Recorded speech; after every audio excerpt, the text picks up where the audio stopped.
Now I get to recap since I forgot to start recording. So this is the second round of testing for this natural white DSi XL. When I first turned it on, I noticed that the date and the time reset to January 1st of 2000, and it was recording midnight. I did change the time just to an arbitrary time to see if it will reset again. It should only reset when you have the console out, or the battery out of the console for, I think it was like 20 or so seconds. I did have to disassemble this console to get the information on the motherboard, but the fact that it still reported January 1st, like solid midnight 0000 when I first turned it on implied that I never turned it on again after I reassembled it, which seemed extremely unlikely.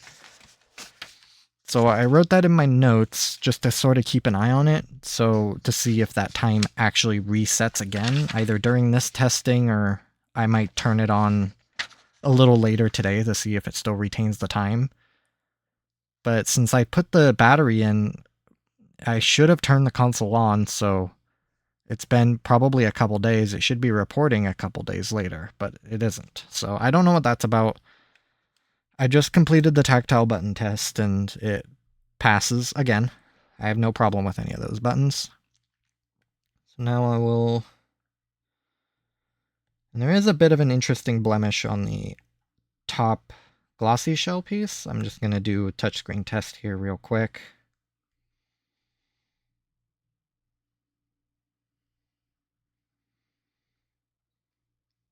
Looks good. It looks like the adhesive is coming away from the, like, plastic. That's sort of the best way I can describe it, is it's coming off a little. This is not like that's smooth right here. This is internally, but it's just this black piece right here. It doesn't impact the performance, but it's just cosmetically a little interesting. Touchscreen passed, so I will do the sound systems now. Speakers, microphone, and headphone jack.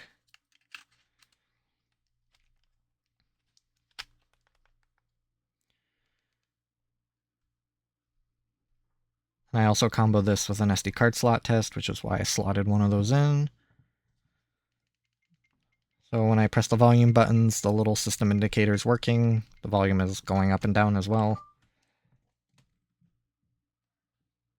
La la la la!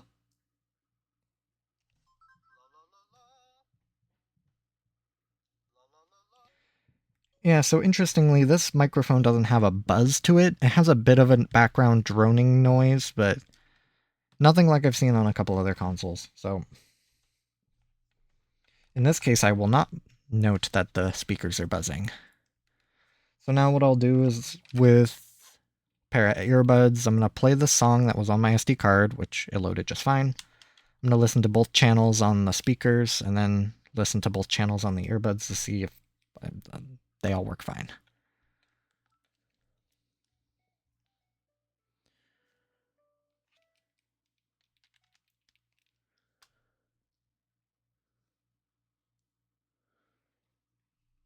Alright, all that is good.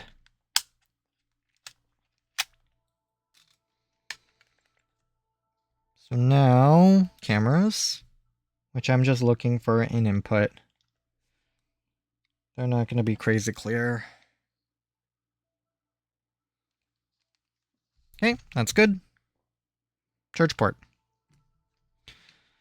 Plug in while the console's open like this. Both systems are reporting it's charging, 0.5 amp draw. Jiggle around the charger to see if that light goes out. It's a little hard to see on the white console because I think my camera is sort of compensating for just the sheer amount of white. But the little orange light is not turning off. That tells me the charge port is, well, still good. No broken charge, or the charger isn't broken, nor are the solder joints on the motherboard. Now we go into game slot test. So what I'll do is slot in the game card as normal. And then what I'll do is put my fingers on it and shift the game card from side to side. There's a tiny bit of play in the game card slot. And then while doing that, I'll push down on the game card until I hit the actual ejection mechanism, as well as completely bottoming out the card in the game card slot. So just doing what I can to make that game card disconnect. Because, well, as you're seeing so far, everything is great. Perfectly, the only time the game card should disconnect is when you eject it, which so far every time it's been disconnecting is because I'm ejecting it. And then after that, what I'll do is smack the console against my open palm, again in the effort to get these game cards to disconnect. And hopefully all this to simulate sort of just like worst case scenario if you're playing your game console normally, so that if it can survive sort of, well, I guess I shouldn't call it the worst case scenario, but worst case sort of within reason. Like if you threw your console down a set of stairs, you're going to have bigger problems than just your game card disconnecting for a millisecond.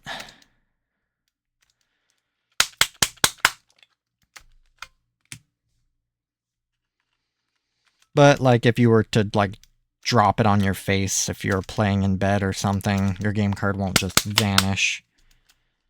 Or if you accidentally touch the game card while like fiddling with your console, or maybe you have your console in sleep and you pull it out of your bag and you accidentally press the game card a little, the game card won't disconnect. So sort of like realistic use cases. Because when a game card slot, or I guess I can't say a game card couldn't also cause this problem, but if a game card slot was having problems, then everything I'm doing could cause those game cards to vanish just for a second.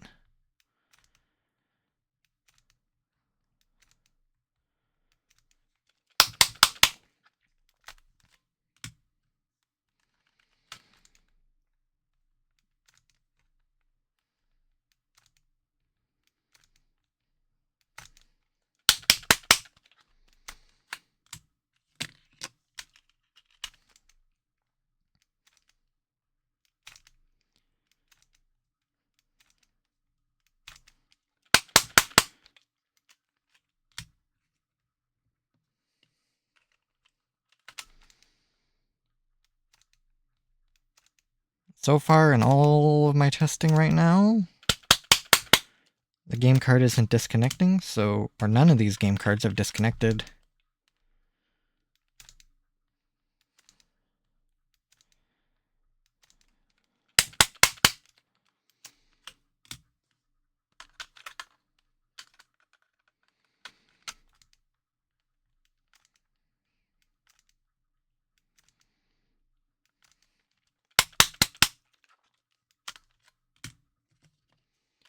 Bejeweled 3 here at the bottom might disconnect. It's been having problems for the last couple days, or it's been giving me issues.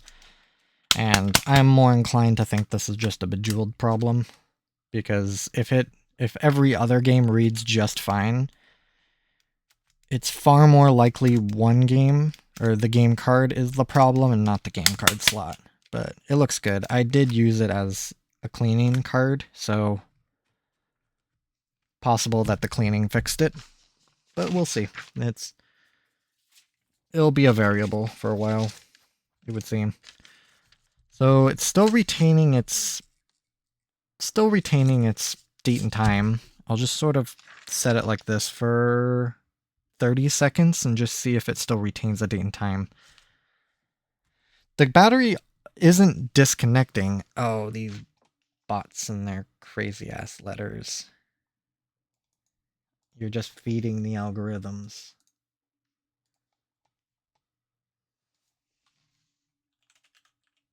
It's a perfect distraction for me to kill time. I've been building up digital antibodies against these little fuckers.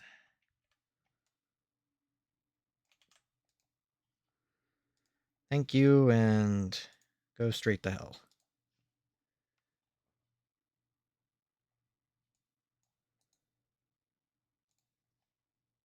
It's actually a pretty good farming strategy to get these keywords that these bots use.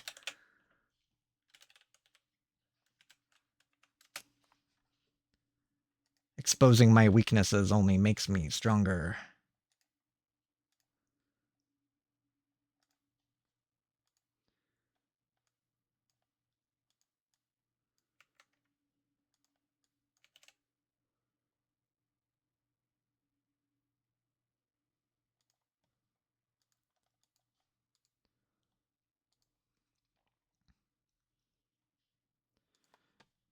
Alright, it's been, well, about exactly 30 seconds. Perfect.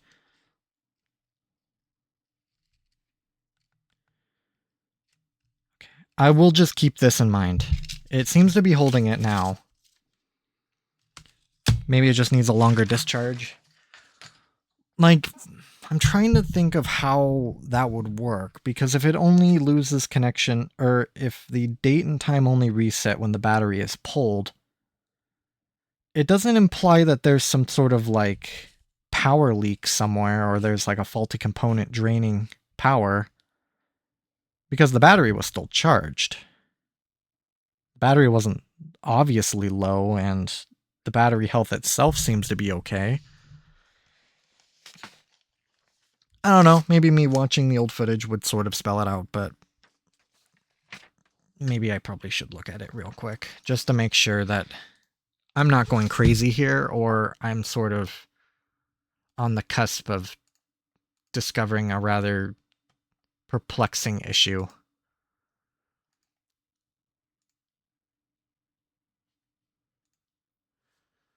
But it is sort of a good thing that I record all of these, because I'm able to go back and see what the hell I did. When did I do this one? 2 days ago. Okay. Yeah, that's probably why I didn't remember. Let me just zip through this real fast. Well, first I want to see when I turn it on, is it reporting January 1st at midnight? No, it isn't. Let me see here.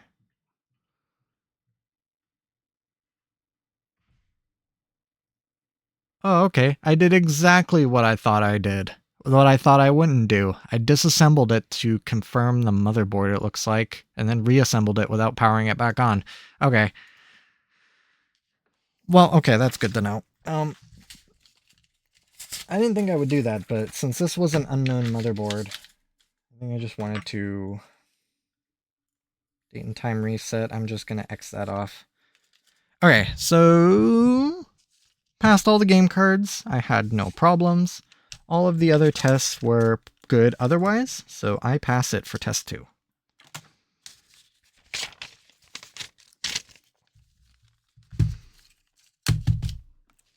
Good console.